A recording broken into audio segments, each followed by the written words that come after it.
Tov, Boker Tov.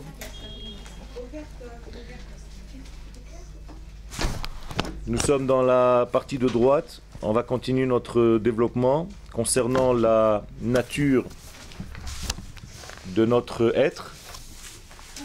Je redis ce que je dis souvent, c'est que la Torah est tout simplement notre nature. Donc étudier la Torah, c'est étudier notre nature. Revenir à notre nature, au naturel, c'est-à-dire à l'essence même de notre être, sans tricher, sans se dévoyer, c'est-à-dire sans perdre la voie, et tout simplement être sur la ligne de notre identité. Avant la fin de la partie de droite, il y a deux petits paragraphes. Okay. Donc on va prendre à partir du troisième. Achinour, vous le voyez? Achinour haraoui, c'est Megale et koach haechad. C'est-à-dire que quand on veut éduquer, j'appelle l'étude de la Torah de l'éducation en fait. Pourquoi je l'appelle éducation? Tout simplement parce que enseigner la Torah, c'est pas une fois. Enseigner la Torah, c'est comme une éducation. Et pour éduquer, il ne faut pas lâcher l'enfant ou l'être éduqué dès qu'on l'a touché un petit peu. À quoi ça ressemble? À allumer une flamme. Bien, quand on touche avec l'allumette la mèche, il ne faut pas lâcher la mèche tant que la mèche ne brûle pas d'elle-même. C'est-à-dire que le feu doit tellement passer de l'allumette à la mèche qu'il faut caresser la mèche jusqu'au moment où elle brûle. L'éducation, c'est exactement la même chose. On ne peut pas juste donner une flamme à distance et lâcher immédiatement. C'est une éducation jusqu'au moment où l'être éduqué, c'est-à-dire l'élève, brûle de lui-même. Et ça, c'est la force de l'éducation. Alors, quel est le sens de cette éducation? Eh bien, c'est de dévoiler l'unicité, la force de l'unité. Autrement dit, la base même de toute notre Torah, c'est de dévoiler Shema Israël, Hashem Eloheinu, Hashem Echad. De dévoiler que malgré tous les détails de cette vie, vous voyez qu'il y a des milliards de détails, on peut se perdre dans ces détails. Eh bien non, le bon éducateur va montrer à l'élève qu'en réalité tout est géré par une seule et même unité. Même s'il y a des milliards et de milliards de détails. Comme dans le corps humain, il y a beaucoup de membres, mais tout est géré par une entité qui s'appelle la Neshama et qui va faire le lien même entre le petit doigt de pied et l'oreille gauche. Apparemment, aucun lien entre ces deux parties du corps. Qui va faire ce lien entre ces deux parties du corps? Seulement une force qui connaît le secret de l'unité, qui est elle-même le secret de l'unité. Est-ce que c'est clair ce que je suis en train de dire? D'accord? Ça veut dire qu'en réalité, même en médecine moderne, aujourd'hui on a découvert qu'il y a un liquide qui se retrouve de partout. C'est toujours le même liquide. Ça s'appelle le fascia. C'est-à-dire qu'il y a ici un élément conducteur, rassembleur, un dénominateur commun entre tous les détails. Et c'est ce dénominateur commun qu'il faut enseigner, qu'il faut dévoiler. Je donne un exemple un petit peu plus concret au niveau des lettres. Vous avez une feuille devant vous avec des centaines de lettres. Quel est le lien entre toutes ces lettres? Le blanc qui se trouve entre les lettres, sous les lettres et autour des lettres. C'est le seul point commun entre tout ce qui se trouve ici. Si je connais le secret de ce blanc, bien, en réalité, je connais le secret qui anime toutes ces lettres. Mais si je me focalise seulement sur les lettres, donc chaque lettre est une existence à part entière, je ne vois pas le lien. Mais c'est la même chose dans notre vie. Un collier de perles. Si les perles sont séparées, qu'il n'y a pas un fil conducteur qui rassemble toutes les perles et qui en fait un collier, mais ce n'est pas un collier. C'est la même chose dans notre vie. Chaque perle est un jour qui passe. Chaque perle est une situation donnée. Si je n'ai pas un fil conducteur et je ne comprends pas quel est le lien entre tous ces jours, entre tous ces événements, entre tout ce qui se passe, je suis paumé en réalité, je vis ma vie au jour le jour, en attendant le jour suivant, sans savoir exactement vers quoi je vais, d'où je viens. Quand on a construit le tabernacle dans le désert, nous sommes dans les parachiotes de Vayakel Pekoudé, mais c'est la même chose. À chaque fois, on parle de centaines de détails. On est d'accord? La table, elle est de cette mesure, le machin, il est de cette mesure, l'autre, il est de cette mesure, les chérubins, le machin. On devient fou, on se perd. Mais la Torah sait nous dire de temps en temps, Ve'haya hamishkan echad. N'oubliez pas qu'on est en train de parler d'une seule et même unité, mais quand vous la regardez, elle est formée de beaucoup de détails. Mais en réalité, c'est une seule unité. N'oublie jamais cette unité. Sinon, tu vas te perdre dans les détails. Donc, le rôle de l'éducateur, c'est toujours de ramener à l'unité, toujours de diriger l'élève vers le degré qui réunifie tous les détails desquels on est en train de parler. C'est-à-dire, tu vas te marier bientôt, Be'ezrat Hashem, ne te perds pas dans les détails de la préparation. Sinon, tu vas tomber dans la colère, dans les nerfs de la préparation et tu vas perdre en réalité la véritable bracha. Il y a quelques mois, ta seule idée, c'était de te marier. Dès que tu as décidé, que tu as trouvé ton khatan, tu es obligé maintenant de t'occuper de détails. Eh bien, les détails peuvent te gâcher, chas v'shalom, la simcha de départ. Ne laisse jamais cette chose se faire. Faites attention à ça. Dans tous les détails de notre vie, c'est pareil. Donc, à la place de la simcha, commence la tristesse, la colère, les nerfs, l'impatience. C'était pas ça le mariage au départ. Et bien, c'est exactement dans tous les détails de notre vie pareil. N'oubliez jamais vers quoi vous allez, sinon vous allez tomber dans le piège des détails. Et les détails tuent. Tuent l'ensemble, tuent la beauté de l'ensemble. Okay? C'est pas parce que tu n'as pas trouvé une paire de chaussures que ton mariage est raté. Okay? Vous comprenez? Et malheureusement, il y a des gens qui réagissent comme ça. Je suis foutu. Je peux pas me marier. Pourquoi? Je n'ai pas trouvé une paire de chaussures. Psh, oh là là, la catastrophe. Excellent exemple. J'ai pas fait exprès, hein, je sais pas. Hein. Des fois, je touche des trucs. Eh bien, il faut faire très attention à ça. Très attention à ce genre de détails, et ça, c'est l'éducateur. Donc, tout ce que je viens de dire, c'est dans cette phrase-là. La bonne éducation, c'est d'enseigner l'unité, c'est-à-dire le sens général, l'idée première, l'idée motrice. Alors voilà comment les sages nous le disent. Un est notre Créateur, notre Dieu, et il se trouve et dans le ciel et sur la terre. Qu'est-ce que ça veut dire? Ce sont des expressions, bien entendu. C'est-à-dire que la même unité divine se trouve dans les degrés les plus élevés comme dans les détails les plus petits. C'est ça la leçon. Autrement dit, on peut dire Ma gadlu ma'asecha Hashem, combien sont grandes tes actions à Kadosh Baruch Hu, autant qu'on peut dire combien sont petites tes actions à Kadosh Baruch Hu. Donc il est dans l'infiniment grand et dans l'infiniment petit. Et si tu ne comprends pas ça, tu te perds.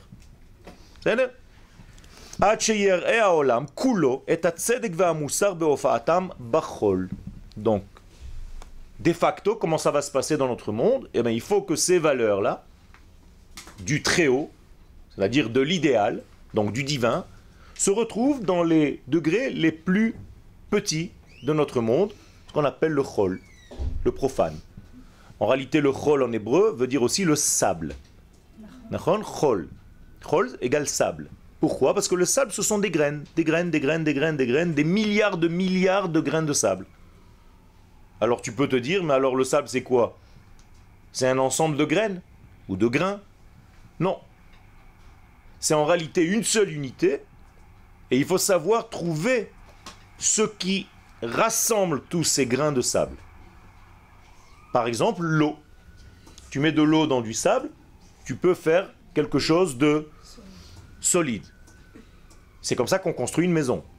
On prend des grains de sable, on mélange avec de l'eau, et ça forme déjà une consistance, il y a quelque chose de très fort. La même chose, l'eau c'est la Torah, tu dois trouver l'élément qui rassemble, qui fait le lien entre tous ces détails pour ne pas te perdre dans tous ces détails.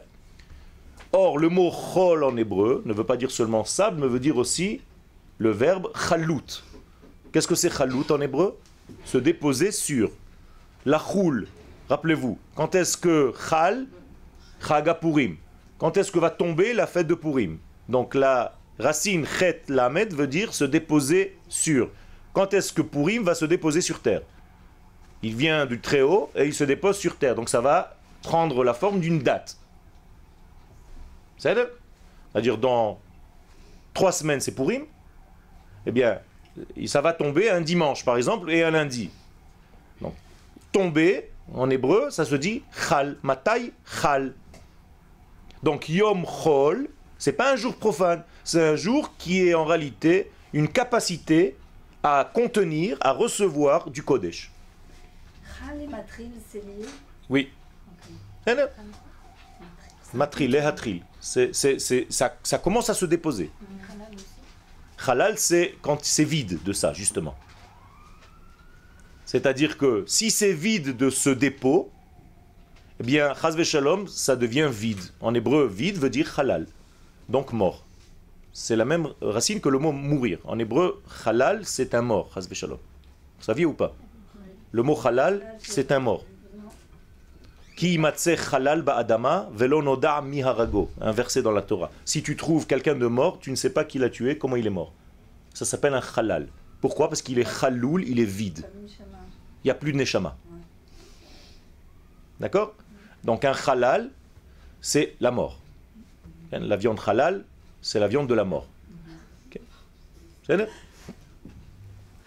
Alors que chol, c'est la capacité à déposer un degré de vie dans ce chol-là. Comment on dit une flûte? Khalil, c'est la même racine. Pourquoi? La flûte est morte en fait. Qui lui donne vie? Le souffleur.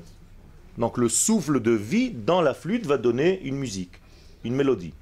Et c'est la même chose dans notre vie. À Kadosh Baruch Hu, nous sommes une flûte, donc nous sommes un halal, nous sommes des morts. Et si Akadosh Baruch Hu n'insuffle pas sa vie en nous, on n'a pas de vie. C'est aussi simple que ça. Donc, le chol va être en réalité le contenant du Kodesh. D'accord? Donc le Kodesh va se déposer sur le chol. C'est ce qu'on souhaite. Donc tous les yemot achol, tous les jours de la semaine qu'on appelle yemei chol, ce sont des jours capables de contenir du Kodesh. Donc ils attendent. Ils attendent que le Kodesh les remplisse.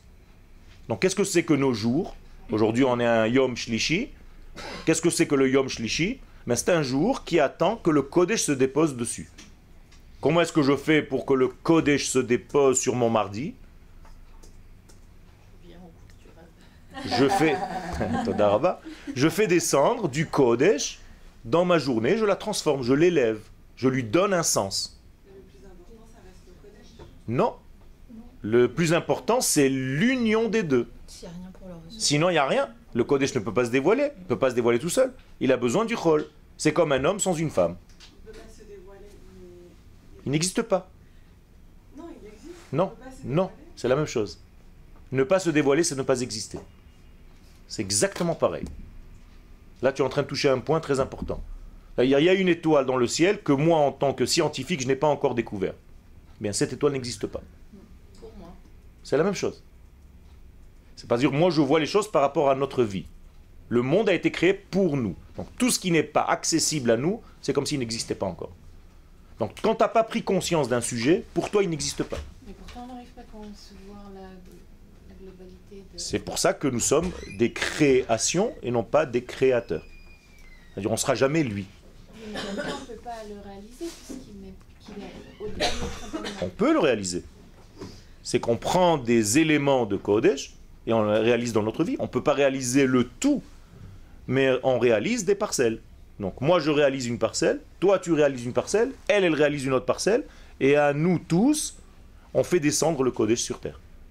Donc qui a raison? Tout le monde. Il y a en réalité un petit peu de chacun. Le Kodesh se dépose avec le prisme différent de chacun. Donc ma façon à moi de voir les choses va compléter la tienne. Donc Talmidei Chachamim Marbim Shalom. Shalom c'est quoi? C'est de savoir que j'ai une vision des choses, mais toi tu me complètes avec ta vision à toi. Mais l'essence, elle reste la même. L'essence elle reste la même. Seulement elle se dévoile par des milliers d'étages, de degrés différents. Tout le monde dévoile la même chose. La même chose c'est quoi? C'est la vie.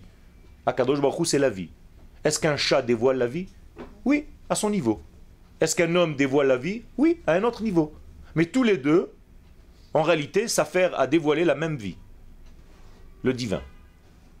Et chacun à son niveau. Même ce porte-clés dévoile une vie à un niveau très inférieur, mais il existe. Donc je ne peux rien négliger. Tous les étages de ce monde dévoilent le même infini, la même vie, à différents degrés. C'est ça? Il y a des tas de choses qu'on voit mais qu'on ne voit pas et qui existent. Elles existent, mais comme elles n'existent pas pour toi, tu n'as pas pris conscience de ça, elles ne sont pas dans ton monde. Donc elles s'appellent ne pas exister. Je vais te dire autrement. Tous les degrés, par exemple, de ta neshama que tu n'as pas dévoilé, n'existent pas. On ne va pas te juger sur ta neshama, on va te juger sur ce que tu as dévoilé de cette neshama. Tu comprends? Même si cette neshama existe dans un potentiel, à la limite, on n'en a rien à faire. Qu'est-ce que ça veut dire dévoiler? Qu'est-ce qu'on a dit? Dévoiler, ça veut dire vivre selon ce niveau-là. Mais on ne dit pas Ok. que justement on va aussi être jugé sur ce qu'on aurait pu. Et c'est ce que je dis. Et pourquoi tu es jugé sur ce que tu aurais pu être? Parce que ce qui était dans la base, tu ne l'as pas dévoilé. Donc c'est pour ça que tu es jugé. Donc tu n'as pas dévoilé. Tu avais un potentiel de 100. Tu as vécu dans ce monde 30. Moralité quoi? Tu as 70 de Gehenom. C'est ça le Gehenom. Tu comprends comment ça marche? Donc on va te juger par rapport à ce que tu as dévoilé, pas par rapport à ton initial. L'initial c'est le modèle de base. Mais tant que tu n'as pas dévoilé, il n'a pas existé pour toi. Donc en réalité tu as raté 70. Comment je peux arriver à savoir? Ah, il a fait. Tu n'as pas à te poser des questions, tu avances. C'est infini. C'est tout. Exactement. Tant que tu avances, tu sais que tu peux encore prendre des degrés. Donc tu vas monter de 30% à 35, à 40, 50 et ainsi de suite. Et tu vas recevoir au fur et à mesure de ta vie des degrés de Neshama qui vont développer encore plus ta lumière. Comme dit le Harizal dans son livre Sha'ar Gilgulim, le livre des réincarnations, que l'homme naît avec un certain degré, et s'il fait le travail, on lui rajoute une couche. C'est-à-dire un degré de Neshama supplémentaire, et encore un degré, et au plus, il s'élargit en fait. Ok? D'accord. Donc en fait c'est faux quand on entend certaines personnes dire il est parti parce qu'il a accompli son travail. Non, c'est pas... D'abord, on peut rien dire de tout ça. Personne ne peut savoir. Donc ça me fait rire un petit peu quand les gens ils parlent machin, ils ont l'impression que c'est Dieu. On peut rien dire dans ce genre de choses. La meilleure des choses, c'est se taire quand il y a ce genre de choses. Et arrêter de dire aux familles, machin, oui, il a fait son tikkun, machin. Arrêtez de raconter des bêtises aux gens. Okay? Tu te tais, tu vas là-bas, tu respectes le silence de ces personnes-là et le mal de ces personnes-là, et tu laisses passer le temps, et tout doucement, quand lui te pose des questions, tu peux tout doucement expliquer, mais sans rentrer dans des conclusions aussi simplistes que ça. Okay? Ça veut dire quoi? Ça veut dire tout simplement, je reviens à notre exemple principal, si je fais rentrer maintenant un petit garçon de 3 ans ici, dans cette pièce, qu'est-ce qu'il va voir? Qu'est-ce qu'il va voir de toute cette pièce, d'après vous? Les gens. Le pot de fleurs. Non, les Les personnes. tables, à son niveau. Ce qui est à son niveau. C'est-à-dire que si aujourd'hui il voit ce stylo jaune, il va se prendre ce stylo. Et quand il va grandir, il va dire, un jour quand ma mère elle m'a amené à un cours, je ne sais pas où j'étais dans une pièce, j'ai vu un stylo jaune. Tu dis, mais t'as pas vu qu'il y avait 30 filles, il y avait un cours? Non. Tout ça, ça n'existe pas pour lui. Ce qui existe pour lui, c'est ce qui est au niveau de sa conscience, de sa prise de conscience. Donc, moralité, qu'est-ce que vous avez fait dans votre vie? Seulement ce que vous avez dévoilé de ce potentiel. Je vous ai donné un cadeau. Ken, je vous ai offert un livre. Ken, est-ce que tu as lu ces livres? Est-ce que tu l'as compris? C'est tout. Si tu as compris ce livre, tu l'as lu entièrement et tu as compris le sens profond de ce livre, tu as reçu ton cadeau, tu l'as ouvert à 100%. Si tu n'as lu qu'une page de ce livre, tu n'as pas reçu ton cadeau. L'autre, il te l'a donné, mais toi, tu ne l'as pas reçu. Donc, il n'existe pas pour toi. On est d'accord qu'on a un potentiel. C'est-à-dire que c'est juste pour avoir une confirmation. Quel? Il y a des gens qui ont une neshama, qui ont un potentiel beaucoup plus important, c'est-à-dire qui sont destinés, ou du moins Hachem attend d'eux qu'ils deviennent vraiment des tzadikim, et d'autres à leur niveau. Tzadikim veut dire juste. Non, c'est-à-dire je sais pas comment expliquer. Non, mais je vais t'expliquer, c'est simple. Tzadik veut dire juste. Ça veut dire que chacun à son niveau doit dévoiler ce qu'il doit être. Oui, mais on n'est pas. C'est-à-dire que moi, je peux avoir un potentiel. Mais personne n'est égal dans rien. On n'a aucune égalité dans ce monde. Ça n'existe pas l'égalité. C'est chacun à sa spécificité. C'est tout. Mais tout le monde, par rapport à lui-même, fait le même cheminement, la même course, par rapport à ce qu'il doit dévoiler lui. Vous avez déjà vu des Jeux Olympiques? Vous avez des coureurs qui commencent à courir. Alors, quand vous ne comprenez pas comment ça marche, vous voyez un coureur ici, 3 mètres avant lui, il y a un autre coureur, encore 3 mètres avant lui, il y a un autre coureur, encore 3 mètres avant lui. Ça veut dire entre le premier et le dernier, il y a déjà 30 mètres. Tu te dis, mais alors c'est faux, l'autre il commence 30 mètres en avance. Tu dis non, lui, c'est l'inverse, c'est comme ça. Lui, il va faire un grand tour, donc il doit commencer en arrière. Et lui, il doit faire un tout petit tour parce qu'il est au centre, donc il va commencer... c'est le contraire avant. Vous avez compris. Ça veut dire que finalement tout le monde fait le même tour. Et tout le monde fait le même tour alors dans la vie? Pour sa propre vie. Exactement. Il doit faire son propre tour à lui. C'est tout. Ça veut dire que vous avez une histoire qui est la vôtre. Ne vous comparez pas jamais à l'histoire de quelqu'un d'autre. Vous avez votre propre histoire dans le global Israël. Mais est-ce que, entre guillemets, proportionnellement, on a, par rapport à notre Neshama, on a, si je le dis comme ça va peut-être ne pas être ce que je veux dire. Tu as toutes les possibilités de dévoiler. Oui, mais on a tous les mêmes difficultés? Oui. Oui. Oui. C'est proportionnel à ce que tu es. Kol ha-gadol mi-chavero, yitzro gadol mimeno. Si quelqu'un est plus grand que toi au niveau de sa sainteté, même sans Yetzer Hara, il est la même chose. Ça veut dire que son combat est le même que le tien à un autre niveau. D'accord. C'est Mais tout. en fait, ça reste... Mais ça reste la même chose en fait. D'accord? Donc on a tous les mêmes difficultés en fait à avancer, mais chacun selon ce qu'il est. Donc tout ceci, il faut bien comprendre, ça va dans ce qu'on est en train de dire. Moi, je n'arrive pas à comprendre, j'arrive pas à peut-être juste pour préciser, quand on dit que la bonne éducation, c'est d'enseigner l'unité. Quel? Ça veut dire c'est que chacun appartient à un tout. Ça veut dire que tous on appartient à un tout. Il n'y a rien qui sort de ce tout-là. On ne parle que de ce tout. Qu'est-ce que tu es venu faire dans ce monde? Dévoiler ce tout qu'on appelle Akadosh Baruch Hu. Akadosh Baruch Hu, c'est le tout. À ton petit niveau à toi, tu dois dévoiler ce que tu peux de ce tout. Et moi, à mon petit niveau à moi, je dois dévoiler ce que je peux de ce tout-là. C'est tout. C'est tout. Donc, ne vous perdez pas dans votre propre vie. C'est-à-dire, si je me perds dans ma petite vie à moi, Yoel, et je me dis, moi, je suis un élément à part. J'ai pris ma voiture ce matin, je suis sorti, je viens donner un cours au Machon Ora. Après, je vais passer donner un cours au Machon Meir. S'il n'y a pas de sens dans ma tête, ça ne veut rien dire tout ce que je fais. Là, en roulant tout à l'heure, réellement, j'ai dit à Kadosh Baruch Hu, je ne vais pas travailler aujourd'hui. Pourquoi? Et je ne suis pas payé.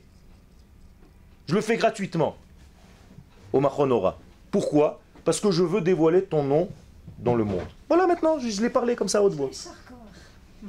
Ça veut dire quoi? Ça veut dire que je fais en réalité, je prends de mon temps que tu m'as donné, parce que finalement c'est toi qui me donnes tout, pour dévoiler ton nom. Alors facilite-moi la route, il est déjà très tard, je suis sorti à 8h30, je dois arriver, trouver une place de parking pour être à l'heure au Machon Ora. Et je suis arrivé à l'heure.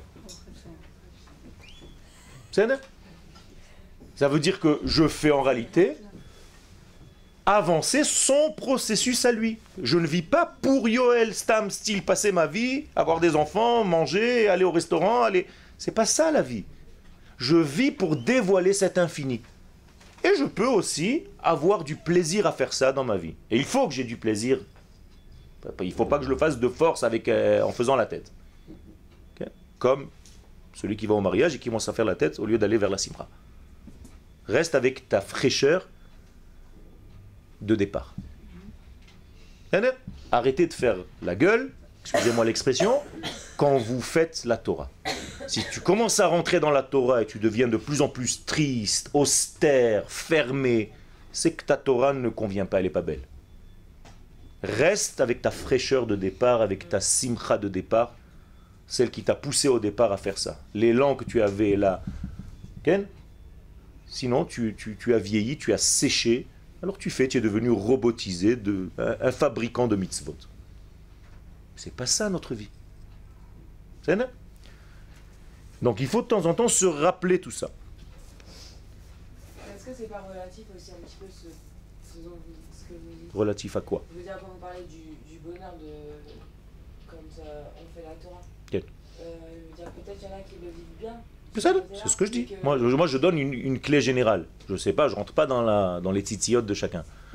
Je donne une clé générale, comment il faut être, dans ton être intérieur. Si tu n'es pas heureuse à l'intérieur, c'est que tu ne fais pas la volonté d'Hachem. C'est-à-dire, faire la volonté d'Hachem, c'est être heureux.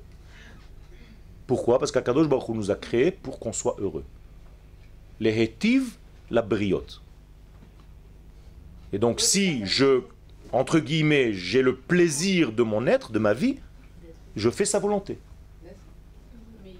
C'est-à-dire, si je souffre ma vie, et si toute la journée je me plains, eh bien en réalité, c'est comme s'il disait à Kadosh Baruch Hu, ta création est nulle. Donc il faut s'aimer et se respecter. Alors le premier juif que tu dois respecter, c'est toi-même. Sois gentil avec lui. Arrête de lui donner des coups sous prétexte que tu veux protéger l'autre. Sois gentil avec toi-même. Tu ne peux aimer ton prochain que si tu t'aimes toi-même. C'est-à-dire que c'est le pauvre le plus proche de ta maison, c'est toi. Donc occupe-toi de lui. Donc écoute-le. Quand il a faim, donne-lui à manger. Quand il a soif, donne-lui à boire. Quand il a envie d'étudier, donne-lui de l'étude.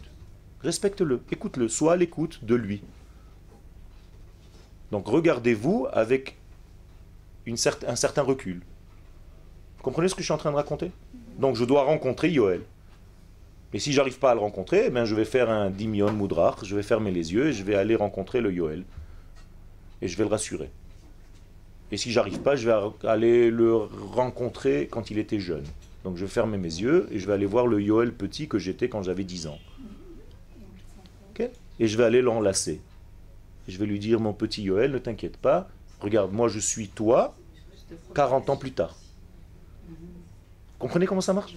Donc je te rassure, regarde, j'ai grandi, Baruch Hashem, j'ai de quoi vivre, j'ai une famille, machin. Donc rassure-toi, toi le petit Yoël, moi je suis ton avenir. Donc je te raconte mon avenir et je te protège. Et je suis avec toi. Vous comprenez? Mais tout ça, c'est la même unité. Pourquoi? Parce que j'ai une unité de vie que je dois dévoiler. On peut avancer? C'est bien avec vous, on fait 2 lignes par cours. Ça veut dire que j'ai un cours pour 2 ans, c'est bien. Moi, au début, je me suis dit combien je vais écrire et tout, mais non, mais c'est bien, c'est pas grave. L'essentiel, c'est qu'on avance. Je m'en fiche du texte. C'est un prétexte. C'est ça? Veyuvan la kol she'en od milevado. Et c'est ça le verset, en od milevado. Ça veut dire il n'y a rien d'autre que lui. Mais en hébreu, levad veut dire lavoud, qui veut dire seul. Non, levad ça veut dire seul, mais en hébreu lavoud c'est la racine attaché. Attaché.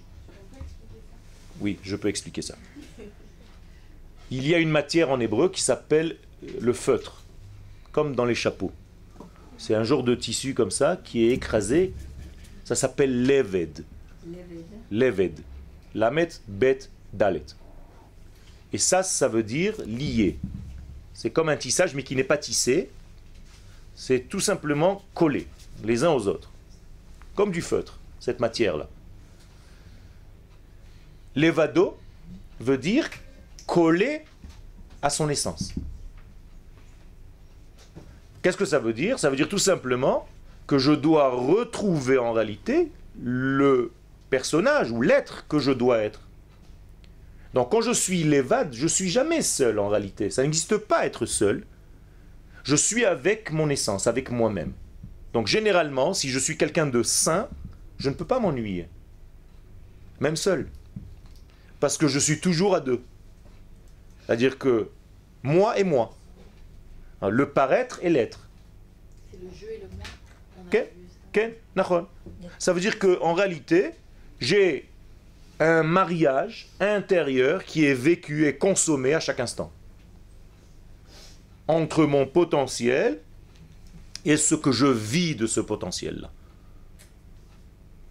C'est-à-dire, je vous ai dit tout à l'heure que seul ce que je vis de mon potentiel, c'est la chose réelle que j'ai faite dans ce monde. Ce que je n'ai pas vécu de mon potentiel est resté au niveau potentiel, donc il n'a pas été vécu. Donc je ne l'ai pas utilisé. Donc je ne le connais pas. Donc il ne fait pas partie de ma vie. Donc pour moi, il n'existe pas. C'est-à-dire ? Donc tout ce qui existe dans ma vie, c'est ce que j'ai fait. C'est ce que j'ai réalisé. C'est pour ça que les sages nous disent d'ouvrir le maximum de livres. Même si tu ne les as pas lus complètement, le fait de les ouvrir, tu as créé une certaine appartenance. Un certain lien avec ces livres-là. Donc il y a des sujets que tu dois gérer dans ta vie pour faire le lien avec eux. Donc c'est ça le Levado. Yaakov, il est écrit Vaïvater Yaakov Levado. Vaïe avec Ish Imo Ad Alot Hashachar. Vous vous rappelez de ce verset? Yaakov est resté seul quand il est rentré en Eretz Israël. Il a amené ses femmes, ses enfants, et il est revenu. Et il a marqué qu'il est resté seul. C'est la fameuse nuit où il a eu le combat avec qui? Avec lui-même. Vous comprenez ce que ça veut dire? Il n'y a pas d'ange. Pourquoi? Il y a marqué Vaïvater Yaakov Levado. Alors qu'est-ce que tu es en train de me raconter? Qu'il y a un ange. Le texte de la Torah te dit qu'Yaakov est resté seul. Donc maintenant la caméra va faire un zoom et elle va te dire Vaillez avec Ish Imo. Traduction, un homme s'est battu avec lui-même. Ça veut dire quoi? Ça veut dire que le combat de Yaakov était avec ses propres forces de faiblesse. Avec le Esav qui était en lui. Et ce combat a duré Ad Alot Hashachar, jusqu'au lever du jour, c'est-à-dire pendant toute la nuit, c'est-à-dire pendant tout l'exil, pendant tout le moment où il était dans le je ne sais pas, dans le doute. Jusqu'au moment où le soleil se lève, c'est-à-dire au moment de la lumière, de la réalité, de la certitude. Traduction pour nous, chacun de nous en réalité est généralement dans ce combat pendant toute la nuit de sa vie jusqu'au moment où il retrouve sa certitude. C'est tout. Donc la Torah, c'est une psychologie de vie. Elle nous explique quel est ce combat. Et où est-ce que cette force négative qui est en chacun de nous essaye de nous casser? À 3 niveaux. C'est ce que l'ange, entre guillemets, a voulu faire à Yaakov. Il a voulu le perturber au niveau de sa tête. Il a vu que ça ne marchait pas. Il a voulu le perturber au niveau de ses sentiments. Il a vu que ça ne marchait pas. Il a un petit peu réussi à le perturber au niveau de sa descendance. C'est pour ça qu'il a frappé à l'endroit que vous savez. Qu'est-ce que ça veut dire? Ça veut dire que sa faiblesse à Yaakov, c'était au niveau de sa descendance. C'est ça qu'il voulait faire. Il voulait casser la descendance de Yaakov. Et pourquoi à ce niveau-là? Ben justement, parce que c'est l'avenir. Donc comme tu as peur le plus de l'avenir, c'est ce qui te fait le plus peur dans ta vie. Tu ne sais pas ce que demain va être. Donc c'est là où il a réussi à t'avoir, ce Yetzer Hara. Il te fait peur du demain. Il t'angoisse pour le lendemain. C'est-à-dire que la force négative, comment elle va t'attaquer? Elle va te faire peur. Elle va te dire, oui, mais qu'est-ce que tu vas devenir demain? Comment ça va se passer? Je ne sais pas vers quoi je vais. Tu es sûr que je ne me suis pas trompé? Je ne sais pas vers quoi je vais. Et tout cet avenir, c'est les enfants, c'est-à-dire ce qui va naître. Pas seulement les petits-enfants, les enfants qui vont naître. Comprenez, c'est tout des langages codés. Alors, l'avenir, c'est l'enfant. C'est-à-dire qu'on me fait peur dans mon avenir. De quoi vous avez le plus peur dans votre vie? De demain, de l'avenir. Parce qu'il est incertain pour vous. Le présent, vous savez ce que vous faites. Le passé, il est déjà passé, khlat. Donc c'est demain qui vous fait peur. Donc l'ange que vous avez à l'intérieur, avec lequel vous faites un combat de nuit, sans arrêt, il n'arrête pas de vous frapper sur quoi? Sur l'avenir. C'est tout. Donc qui c'est Yaakov? C'est toi et moi. Chacun de nous, c'est ce même Yaakov. C'est juste un personnage clé, un acteur, que moi je dois en réalité m'identifier à cet acteur, et c'est pas une histoire qui s'est passée un jour dans l'histoire, et moi aujourd'hui je m'appelle Yoel, donc c'est pas moi Yaakov, donc j'ai rien compris à la Torah. Et malheureusement on étudie la Torah de cette manière. Qu'est-ce que j'ai à faire moi si Yaakov il est rentré chez lui le soir et qu'il a rencontré un voyou et qu'il a frappé, ils se sont battus toute la nuit? Vous comprenez? Ça veut rien dire une Torah de cette manière-là, ça ne veut rien dire. Mais quand tu comprends que la Torah c'est toi, et que Yaakov, cherche-le en toi, et à quoi il sert ce combat? Juste à nous embêter? Non. À dévoiler quoi? Qu'est-ce qui est sorti de ce combat? Il a fait, il a dit maintenant tu t'appelles plus Yaakov, tu t'appelles Israël. Ah, j'ai gagné quelque chose dans ce combat, extraordinaire. Je ne me suis pas battu pour rien. Alors ce combat nocturne, qu'il y a 5 minutes je croyais, mais alors il vient que pour nous embêter. Mais pas du tout, il vient te faire monter au véritable niveau que tu ne connaissais jusqu'à maintenant, tu ne connaissais pas. Tu avais l'impression que tu étais un Yaakov. Yaakov c'est le Yud dans les talons. Akev, Yud, Akev. Maintenant il te dit Yud Rosh, Israël. Et pourquoi est-ce que après, dans les parachiotes suivantes, on le rappelle Yaakov? Ouais. Mais parce qu'il retombe dans le même degré. C'est-à-dire quand il est en exil, il s'appelle Yaakov, et chaque fois qu'il s'appelle Israël, c'est qu'il est en train de revenir sur sa terre. C'est tout. Donc le juif de l'exil s'appelle Yaakov. Le juif de la terre d'Israël s'appelle Israël. C'est tout. Alors de temps en temps, vous retombez dans le Yaakov, et il faut remonter dans le Israël. Alors à quoi il sert ce Yaakov? À vivoter en exil, pour ne pas mourir. Parce que si on était mort, si on n'avait pas ce Yaakov, on n'aurait pas pu vivre en exil. Le fait qu'on soit vivant même en exil, après 2000 ans on n'est pas mort, c'est parce qu'on s'est servi du premier nom. On s'est servi de Yaakov. C'est une soupape de sécurité. Mais ce n'est pas le but. Le but c'est de redevenir Israël. Et encore on a un troisième niveau qu'on n'a pas encore commencé, on est en train de le faire maintenant. Yeshurun. C'est encore un troisième niveau. Yeshurun, c'est quand Israël va commencer à donner sa Torah aux nations du monde. C'est-à-dire quand on va commencer à dévoiler notre but aux nations. Donc il y a une évolution. Tout ça, c'est pas que Dieu vient nous embêter pour nous donner des mitzvot. Vous vous rendez compte comment on est devenu petit dans la religion? On a l'impression qu'Akadosh Baruch Hu, c'est un personnage biblique qui est assis sur une chaise avec une barbe et un bâton. Et il te dit, attention, hein, tu fais la Torah et les mitzvot. Et si tu fais pas la Torah et les mitzvot, moi je te tape. C'est pas ça, chas v'shalom. Je t'ai donné la Torah et les mitzvot pour te faire rencontrer avec ton être à toi. C'est-à-dire, je veux faire de toi quelqu'un de grand, une nation. Et nous, on en a fait malheureusement une petite religion. Alors il faut sortir de ce contexte-là et redevenir la nation que nous sommes réellement au départ.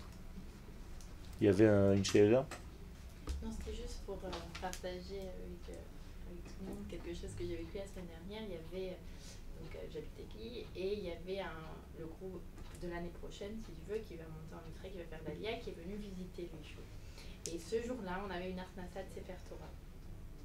Donc c'est très, je ne sais pas si si vous avez vécu ça ici, c'est magnifique, c'est vraiment grandiose. Et il y avait une donc des futures participants quoi, qui m'a dit, tu sais de quoi j'ai peur là? Alors, je dis non, de quoi? J'ai peur de sentir que je suis heureuse. Voilà. Voilà, tout à fait, c'est très bien. Que je disais, quand on est en Pousse-Arrête, on croit qu'on vit parce qu'on ne connaît que ça. Mais c'est une fois qu'on est ici qu'on se rend compte réellement de ce que veut dire vivre. Mais ça fait peur. Et voilà, et ça peut faire peur. C'est-à-dire ce bonheur-là, on se dit j'ai pas le droit. Mais c'est l'onachon. Okay? Alors, à quoi ça ressemble? C'est une très belle image que tu viens de donner, réelle en plus.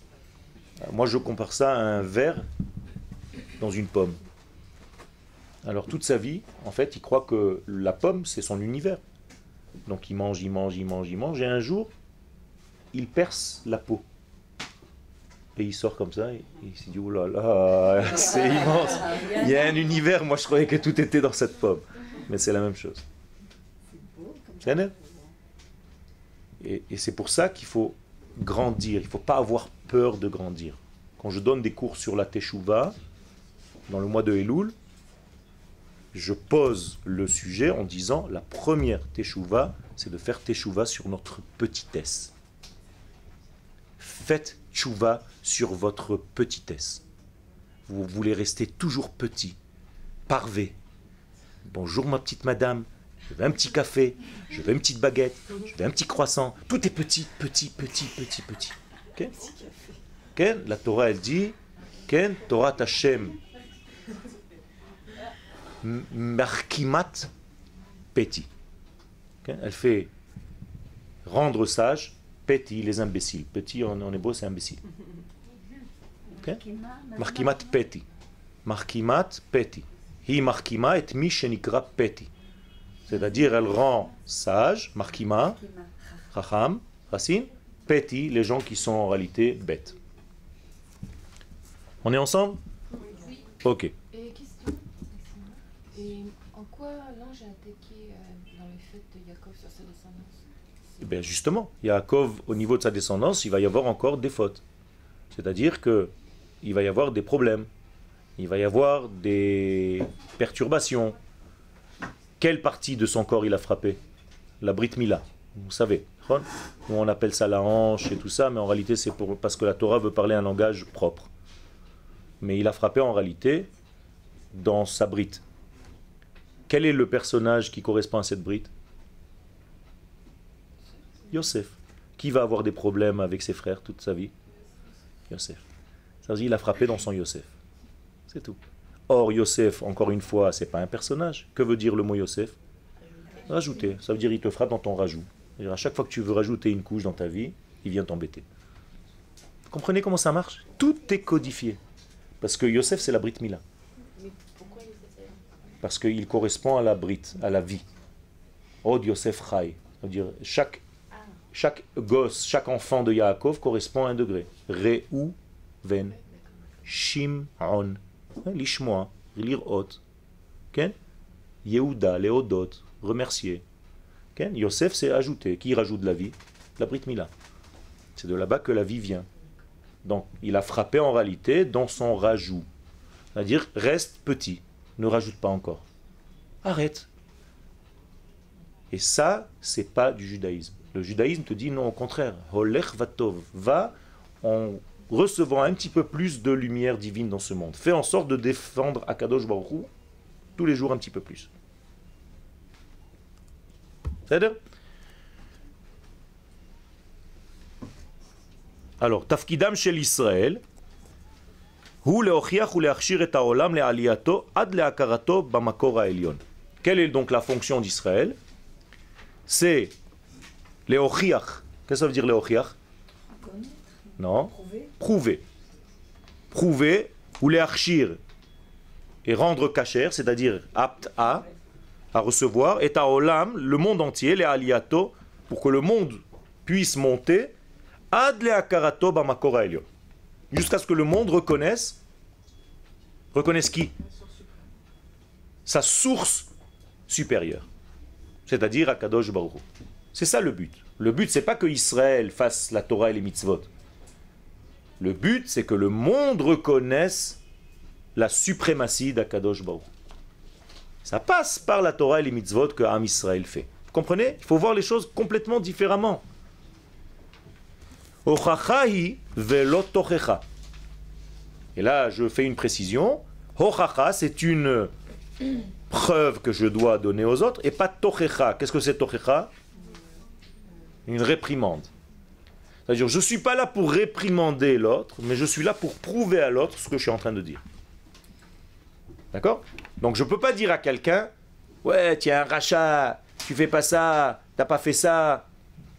Je dois lui prouver que ce que je suis en train de dire est vrai, qu'il a un lien de vie et que c'est intelligent ce que je suis en train de dire. Là, il va accepter. Mais si sans arrêt, je lui casse sur la tête tu es un mauvais, tu es un méchant, tu n'as pas fait Shabbat, tu n'as pas fait un truc. Eh ben, si je suis un rachat, ben, je continue.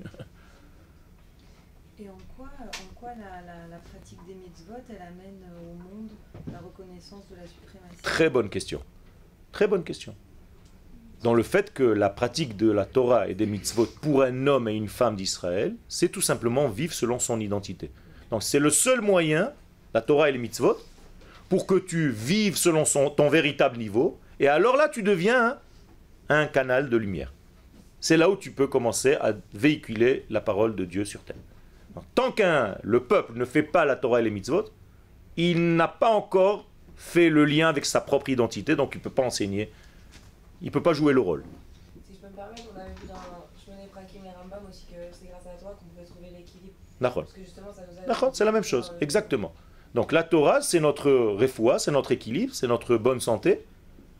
Mais encore une fois, pas seulement pour vivoter avec notre petite Torah à nous, pour commencer à être réellement, à jouer le rôle pour lequel nous sommes venus.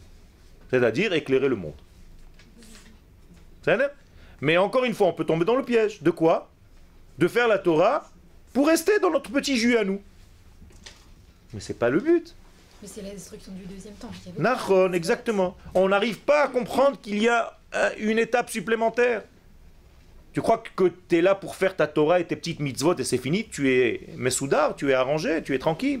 Pas du tout. C'est-à-dire qu'on doit être actif envers les nations? Mais voilà. De quelle manière? Justement. Alors ça, c'est la fin du cours. Et on en est loin. Mais c'est pas grave. C'est une très bonne question. En revenant sur notre terre et en vivant comme une nation de Kodesh, pas comme des êtres individuels de Kodesh seulement, comme une nation qui a une morale. C'est-à-dire, si aujourd'hui Israël est un exemple pour les nations d'équité, de droiture, alors les nations du monde, elles prennent dans la figure une gifle énorme. Elles se disent, ça c'est une nation de Kodesh. Regardez leurs soldats, ce sont des tzadikim. Jamais ils volent dans une maison, jamais ils violent des femmes quand ils les voient. Ils sont différents de tous les soldats du monde. Quand on voit ça, quand on règle notre vie selon ces critères-là, même si c'est dur, mais on avance, on va vers ça, et les nations nous respectent, là on est en train de dire en réalité la gloire d'Akadosh Baruch Hu. On représente le peuple que nous devons représenter. Et les nations commencent à le voir. Que les nations commencent à respecter et elles le voient. Elles le voient. Elles le voient. C'est pour ça que toutes les nations du monde viennent ici. Ken, et hier soir est arrivé encore Merkel. Plein de gens arrivent ici. Pourquoi? Même s'ils sont jaloux, en réalité ils voient qu'on est en train d'apporter. Je peux vous faire une liste de ce que Israël apporte au monde, ça n'en finit pas. C'est pour ça que l'Espagne est en train de donner la nationalité. Ah, nationalité. oui, j'ai vu ça. Ça n'en finit pas. Parce que je veux dire, Alors ça passe pas seulement par une étude de Torah, ça passe partout. Mais est-ce qu'il faut aller dans les nations pour enseigner? Non, j'ai besoin de sortir qui mitzion cette Torah. J'ai pas besoin d'aller vivre chez elle. On veut faire des missions. Non. Je dois aller ramener mes frères et mes sœurs pour que justement la force se renforce ici, mais la Torah doit sortir d'ici. Ça veut dire la force, l'enseignement doit sortir d'ici. Comment les je veux dire, quel langage leur tenir pour les ramener? Parce que Il ne faut pas tenir de langage. Il faut faire des séminaires, pas pour les personnes, mais pour les rabbinim. Parce que moi, personnellement, je rencontre tous les jours des Français de... Oui. eh bien, en te voyant, ils ont envie de venir. Il faut que tu leur donnes envie, que tu leur montres que tu es heureuse. Mais c'est ça. C'est tout. Il faut que tu leur montres que tu es heureuse, Je suis heureuse, voilà. que tu es bien ici, qu'on peut vivre ici, qu'on doit vivre ici, et que c'est notre place, et que c'est ici qu'on est en train de faire ce travail. Il faut leur tenir un langage élevé. Il ne faut pas descendre dans le petit langage. Oui, mais qu'est-ce que je vais faire d'après toi C'est pas ça. Ça, tu vas le régler, Be'ezrat Hashem, il faut le régler. Mais il faut élever la discussion à un autre niveau. À un autre niveau. Si tu les laisses à leur niveau de discussion, tu t'en sors jamais. Parce que ça va être toujours des petits machins. Ouais, j'étais à la Surnout, il m'a fait... C'est sûr. J'ai attendu 2 heures, Misraël Apnim, tu te rends compte?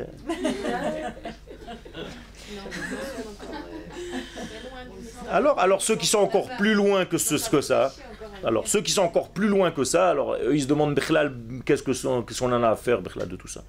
Alors ces gens-là, malheureusement, il faut prier pour eux, parce qu'ils sont proches d'être perdus, Chazé Shalom. Mais il faut prier pour eux. Nous, jamais on abdique. On a une émouna que, Be'ezrat Hashem, avec une étincelle, je peux le ramener. Donc il y a des cours. Vous savez combien de gens écoutent ces cours? Vous croyez que vous êtes 30? Il y a plein de monde sur Internet aujourd'hui. Aujourd'hui, c'était énorme, énorme. Je reçois des questions sur mon mail. Je vous assure, j'ai peur de rentrer le matin sur le mail. Tellement il y a des Yesh lecha 250 odaot. Bismillah, ça fait 1 heure que j'ai ouvert. J'ai même pas le temps. J'ai plus le temps. Okay. Alors qu'est-ce que c'est? Oui, j'ai écouté votre cours du Machon Meir, machin. Est-ce que vous pouvez m'expliquer? Le mec il m'écrit une paracha comme ça. Quand c'est des hommes, c'est comme ça. Quand c'est des femmes, c'est 3 pages. Les bonhommes chez là. Mais tu es obligé. Et il faut que tu aies service après-vente. Et une fois que tu as donné un cours, tu es obligé d'être derrière ce que tu as dit et expliquer. Alors vous vous rendez compte le temps que ça prend, mais ça véhicule, ça passe. Vous par thème vos réponses alors. Quel, mais c'est il y a une équipe autour de moi. Voilà. Quelquefois ces mots, ça électrise les gens. J'ai des exemples, il y a 3 jours, les gens ils sont ah bon, si vous le dites voilà. Ouais. C'est pas grave. Comme si on venait de leur dire mais vous avez planté une graine.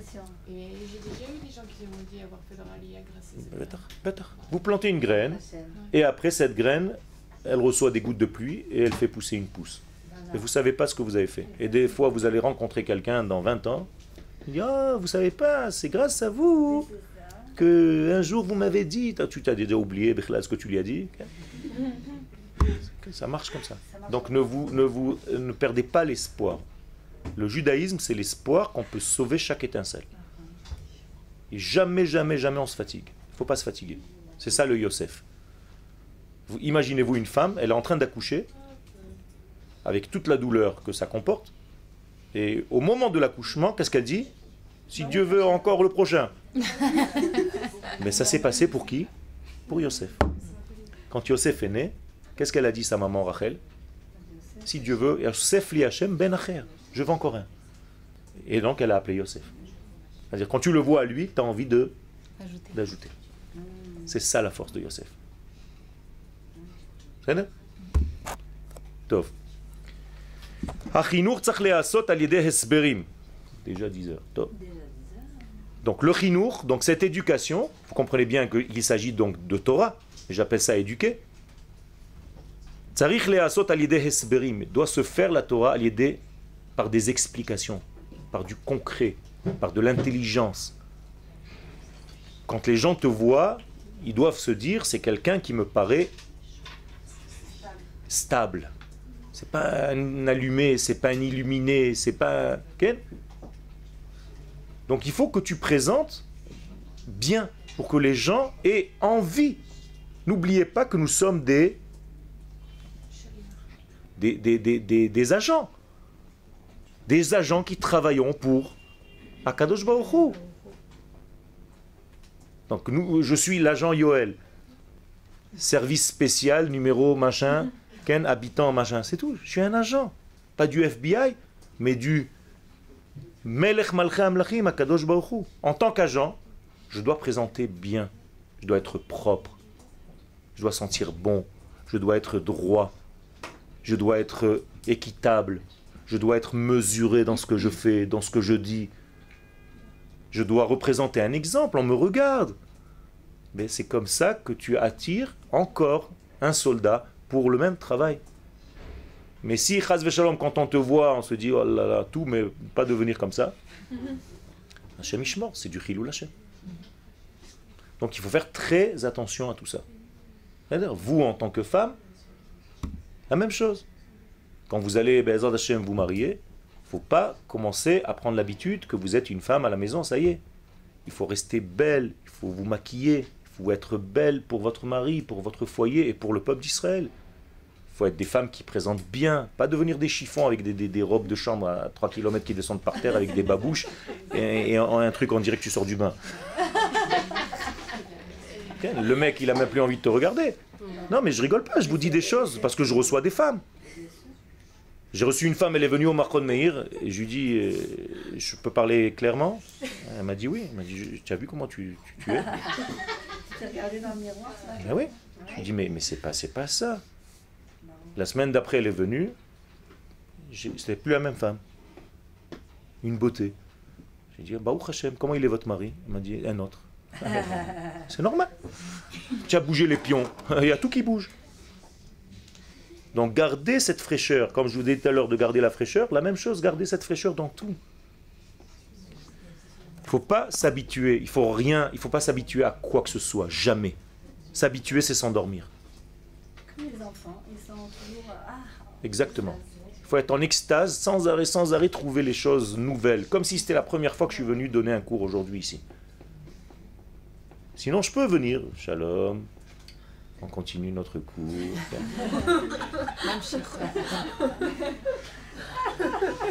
Avec une voix monocorde, Ken, il te fait une hypnose ericksonienne. Qu'est-ce que tu as?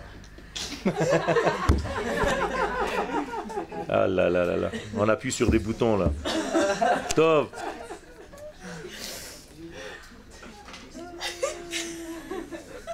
Attention, hein, je vais parler à ton père, toi. Top. Donc, qu'est-ce qu'il faut faire en réalité? Première étape, c'est enseigner la Emouna. Comment est-ce que j'ai défini cette Emouna, vous vous rappelez? Dans les premiers cours, et dévoiler quoi? La Emouna, qu'est-ce que c'est la Emouna? La certitude. C'est-à-dire, pas je crois, je certifie. Amen, qui veut dire émet. Rappelez-vous, le amen au féminin c'est ament. Et le nun tombe, ça devient émet. Ça veut dire je certifie Dieu. Donc il faut apprendre aux gens qu'ils sont en réalité tous des certificateurs. C'est tout, du divin. Et certifié en hébreu se dit les hacher, rappelez-vous. Et donc je deviens meuchar, heureux. Nachon, hacher, meuchar. C'est la même chose. Et donc je dois dévoiler en fait l'infini dans ce monde fini. Au maximum de mes possibilités. Avec mon intelligence, avec ce qu'Akadosh Baruch Hu m'a donné, avec tous les kelim qu'il m'a donné, j'essaye de me débrouiller comme je peux. Alors il m'a donné aussi une âme d'artiste, alors je vais utiliser aussi la forme et les couleurs, et chacun avec sa qualité. Et toi, il t'a donné une belle voix, ben, tu dois dévoiler l'infini avec ta belle voix. Et donc tout ça, ça passe par des tzimtzumim, c'est une contraction. Parce que dans ce monde, on est limité malgré tout. Donc je prends, regardez, c'est quelque chose d'extraordinaire, je prends l'infini, entre guillemets, et l'infini passe par moi qui suis complètement fini, étriqué, mesuré, limité. Comment je fais ça? Mais c'est pas grave. Ce qui peut passer de cet infini en moi, je le fais passer. Et si ça passe pas, je m'élargis un petit peu plus. Qu'est-ce que ça veut dire m'élargir? Pas grossir. M'élargir, ça veut dire élargir mes capacités. Donc j'étudie plus, j'apprends mieux à parler, mieux à m'exprimer, devenir de plus en plus précis dans ce que je dis. Et donc les gens vont apprécier un petit peu plus, de plus en plus. Et donc je deviens un grand canal de sa lumière. Et ça, c'est ce qu'on appelle un tzaddik. Un tzaddik, c'est un canal de lumière. Akadosh Baruch Hu l'utilise comme un vecteur, comme un canal pour dévoiler ce qu'il veut dire dans ce monde. C'est tout. Vous avez un tuyau qui est fin comme ça, après vous avez un grand tuyau, après vous avez un grand tuyau, mais chacun de nous doit jouer ce rôle. Comment est-ce qu'on s'élargit? Il y a trois choses, nous dit la Gemara. Dira na'a, il faut faire en sorte que ta maison soit belle. De beaux ustensiles. De beaux ustensiles, ça veut dire achète, ne te prive pas. Ce qu'Akadosh Baruch Hu te donne, s'il te donne les moyens, fais au maximum de ce que tu peux pour que tu sois bien dans ta maison, avec de beaux ustensiles. Et pour un homme, Ishana, une belle femme, une femme agréable. Alors si on avait vu ça avec des yeux d'aujourd'hui, on aurait dit Chas Shalom, c'est quoi tous ces trucs-là? C'est pas de la Torah ça? Mais pas du tout. Ça veut dire que Akadosh Baruch Hu a conscience que l'homme a besoin d'esthétique, de beauté, de largesse d'esprit, pour lui aussi devenir large. Et c'est pour ça qu'on ne peut pas prophétiser si on n'est pas riche. Un prophète doit être riche. C'est bizarre ça. Et il doit être toujours dans la simcha. Au moment où il n'est pas dans la simcha, il n'y a pas de prophétie qui passe. S'il fait la gueule, il n'y a pas de prophétie. Il a fermé son canal, il a fermé son tuyau. Donc vous comprenez ce qui se passe? Alors, vous me dites, oui, mais nous on n'est pas prophète, ça ne nous change rien. Non, c'est pas vrai. Chacun de nous est prophète à un petit niveau, à une petite mesure. Et dans Pirkei Avot, on dit que celui qui est riche, c'est celui qui est heureux de ce qu'il a. Non. Alors la richesse, elle n'est pas forcément... non, c'est pas ce qui est écrit. Ça, c'est la traduction qu'on donne. Ah oui. Il y a marqué Asamer Bechelko. C'est-à-dire celui qui est content de la part qu'Akadosh Baruch Hu lui a donnée. C'est-à-dire que je dois trouver cette part-là et la dévoiler. C'est pas pareil. Mais voilà, c'est pas la même chose. Chacun va te dire ça là où ça l'arrange. Faire attention. De ne pas mentir même quand tu traduis quelque chose et quand tu enseignes quelque chose. Il faut être honnête. Ça change complètement tout. Sinon, tu vas mettre en relief le fait d'être un minable. D'accord. Okay? Lui, il était formidable et moi, j'étais formidable. Il y a un problème. Hasve shalom. Okay? Ma? Il arrive jusque dans le désert, notre ami Stromae. Bien sûr. Ben, il faut inverser les mots. C'est maestro. Waouh. Tov. Tov. Ve'ochachat Israël tif'al. Et ça va marcher. Je vous le garantis. La preuve, je l'ai écrit. Non, je rigole. Ken? Ad sheyahafor chashucha lenhora. Jusqu'à ce que le noir devienne lumière. Ça veut dire qu'on arrive à transformer l'obscurité en lumière. Donc c'est l'optimisme. Donc même si tu vois quelque chose qui est apparemment négatif et que tout le monde râle autour de toi, toi tu vois le point positif. Comme Rabbi Akiva, dans la destruction du temple, il est monté avec des sages et il a vu un renard sortir du sein des saints. Et tout le monde s'est mis à pleurer, à déchirer ses vêtements et lui rigolait. Alors tout le monde lui dit, mais comment tu peux rigoler, Rabbi Akiva? Il dit, mais comment vous pouvez pleurer? Il dit, mais comment? Et regarde, il y a un renard qui sort du sein des saints. Je lui dis, ben oui, la première partie de la prophétie s'est passée, lisez la prochaine. Une fois que le renard est sorti, et la lumière va arriver. C'est tout. Après la pluie, il y a le beau temps. Eh bien, Rabbi Akiva, c'est le rave du secret. Rabbi Shimon Bar Yochai. Le Zohar. Et Rabbi Shimon Bar Yochai a appris de son maître une seule leçon de vie qui lui a servi dans toute la vie. L'optimisme. L'optimisme. C'est ça la véritable leçon de vie. Si vous sortez de ce Machonora à la fin de vos études ici, avec une seule clé, l'optimisme et la foi, la émouna, la certitude que tout est possible, que vous pouvez réussir, que vous réussissez, alors ça marche, ça réussit. C'est tout. C'est ça la clé de ce monde. Donc, Rashucha Lenhora, c'est la clé du Zohar. Le Zohar, c'est une expression du Zohar, là. La for Rashucha Lenhora. Donc, transformer les ténèbres en lumière. Okay. Le doute. Ça dépend quel doute. Alors, le doute est une catastrophe. La question est bénéfique. Ça veut dire que tant que tu te poses des questions, c'est bien. Mais le fait de se poser des questions ne doit pas te faire tomber dans le monde du doute. Le monde du doute, c'est Amalek. Amalek, c'est la même valeur numérique que le doute en hébreu. 240. Ça veut dire, au lieu d'être un canal, un vecteur de lumière, tu t'es paralysé. Qu'est-ce que c'est safek en hébreu? Qu'est-ce que ça veut dire? Oui, mais qu'est-ce que ça veut dire? C'est pas assez. Bloqué. C'est comme pasek. C'est la même racine. Ça veut dire que tu t'es arrêté. Tu as arrêté de marcher. Donc ça t'a coupé les jambes. Ça t'a coupé ton élan. Ça a coupé ton Yosef. Donc tu es foutu. D'ailleurs, qui peut tuer Amalek? Qu'est-ce que dit la Gemara? Seulement les descendants de Yosef. Vous comprenez maintenant pourquoi? C'est-à-dire, comment tu peux gagner ce combat contre Amalek? En faisant grandir en toi la force de Yosef, c'est-à-dire celui qui avance, celui qui ne fait pas attention à chaque instant, qui s'arrête. Mais des questions, tu dois te poser. Même si on est dans il faut avancer, même si on est... Ok? C'est ta manière de comprendre. Un jour, tu vas tomber, mais ça va être aussi un travail chez toi. C'est bien? Et c'est pour ça que quand la nourriture tombait du ciel, comment ça s'appelait? Donc qu'est-ce que ça veut dire man en hébreu? C'est la racine du mot Emouna, mais Neeman, mais il y a marqué dans le texte. Pourquoi on l'a appelé man? Ki lo yad'u manhu. Qu'est-ce que c'est? Donc en réalité, man veut dire quoi? Donc en réalité, ils ont mangé du quoi? Je rigole pas, écoutez bien ce que ça veut dire, c'est très profond. Pas parce que je le dis, parce que c'est. Ils ont mangé du quoi, c'est-à-dire tant que tu manges du quoi, ça va. C'est-à-dire, toute la journée pose des questions.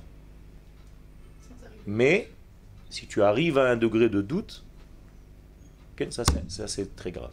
Avance. Ne t'arrête jamais. Pose des questions en marchant. C'est ça que ça veut dire. Râle en marchant, en avançant. C'est-à-dire, mais si tu arrêtes tout, t'as un problème. Tais-toi et nage. Vous avez là encore la force? Ouais. Top. Agdarat Arav Zatzal, Le'inyan Zehi, le Rav Kook Zatzal, dans Orot Atria. Regardez l'exemple de cet ange humain, le Rav Kook. Cette immensité. On n'arrive même pas à comprendre comment un homme comme ça vivait. Comme tout le monde, apparemment. Un géant. J'ai même pas de mots pour le définir. Pendant que... Ça fait combien de temps le Rav Kook, le père? 100 ans. D'accord? 100, 120 ans. C'était une bonne époque pour le peuple d'Israël? Catastrophe, d'accord? Comment s'appellent tous ces livres? Lumière. Dis-moi, tu te fous de la gueule de qui? Imaginez-vous les gens de son époque. Imaginez-vous les rabbins de son époque. Et il y a des gens qui lui ont écrit. Comment tu peux parler de lumière? On est dans la... Voilà la force. Et c'est ça le Zohar. Zohar, que veut dire le mot Zohar? Splendeur, lumière. Grande lumière. Zohar, ça brille. La brillance. Et ça, c'est la force d'un vrai Rav. Un vrai Rav doit non seulement enseigner la Torah à ses élèves, mais il doit aussi enseigner l'optimisme, la lumière, le lendemain. Qu'il y a demain, qu'il y a un lendemain qui chante, qu'il y a quelque chose de beau demain. N'aie pas peur, avance. Parce que ton demain, il est déjà maintenant. C'est ce que tu es en train de faire maintenant. C'est donc le Rav Kook dans Orot Atria, les lumières de la résurrection. Il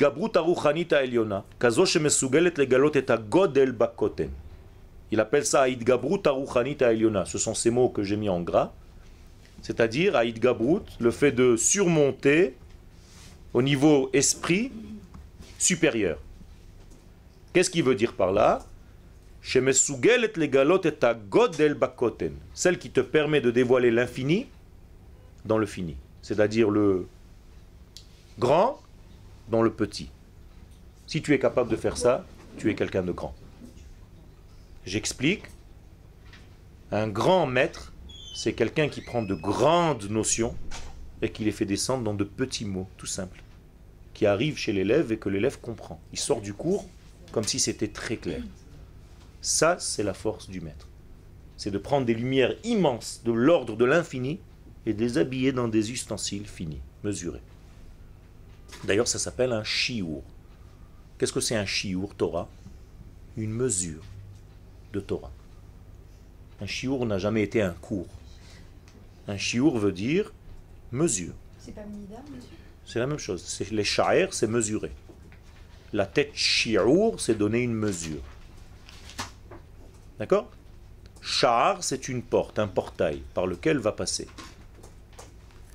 Gvura Elohit, Shemegala et Hashamayim Ba'aretz. Donc il faut pour ça être très fort. Pourquoi? Parce que tu dois dans le condensé dévoiler l'infini. Et c'est ce qu'on appelle la Gibor. Qu'est-ce que c'est un Gibor? Mais qu'est-ce qu'elle est son courage? C'est quoi? C'est quoi la puissance? D'être capable de mettre dans le petit cli la notion la plus élevée. Qui a fait ça? Akadosh Baruch Hu, d'abord, avant tout le monde. Et pour ça qu'on l'appelle Ata Gibor, Le'olam Hashem. Ael Agadol HaGibor Ve'anora. Pourquoi on l'appelle Gibor? Qu'est-ce qu'il a fait à Akadosh Baruch Hu? Il a créé le monde fini, alors que lui est infini. Donc quel est le donneur de leçons? C'est lui-même. Donc je dois prendre exemple sur lui. Comment mettre l'infini dans le fini? Voilà tout ce que je dois faire toute la journée. Je m'amuse à rentrer l'infini dans le fini. Ça peut être le sujet d'un film, non? C'est beau, non? Il y a un petit atelier. Qu'est-ce que vous faites là-bas? On met l'infini dans le fini. On fabrique des petites boîtes et on met l'infini à l'intérieur. Comprenez? C'est ça qu'on doit faire. Par son chesed aussi. Ma? Par son chesed, cette sniout, quand il a créé le monde. Mais non, le chesed, c'est justement vouloir donner.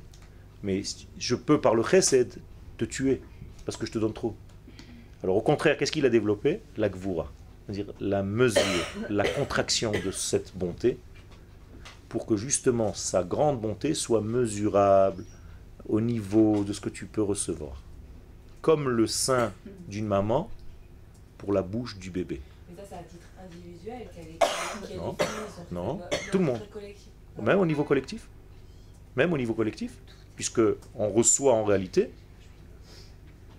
à notre niveau. Okay? À notre température. Un bébé qui boit du lait, à quelle température la mère lui donne? Exactement okay? Au degré près de ce qu'il a besoin pour son corps. Et la tétine, elle est au niveau de la bouche du bébé. Tout ça, Kadosh Baruch Hu a créé dans la nature de la femme. Et la quantité, la même chose, de ce que le bébé est capable de prendre. Elle ne va pas lui donner un beefsteak quand il vient de naître. Mais c'est la même chose. Kadosh Baruch Hu nous donne à la mesure de notre possibilité d'absorber. Et nous sommes son bébé. Okay? Un bébé, c'est un tikkun. C'est la même lettre que Tinok. C'est la même chose. Je termine. Klomar et Kedusha Shebateva. Donc tout notre sujet principal, c'est la Kedusha, la sainteté dans la nature. Kedusha kazo machzeket et atranim, mechazeket et atranim amaasim ba'olam hazeh u b'chaim bichlal. Donc cette Kedusha va renforcer notre capacité à devenir des kelim, des ustensiles pour recevoir le Kodesh. Suite au prochain numéro.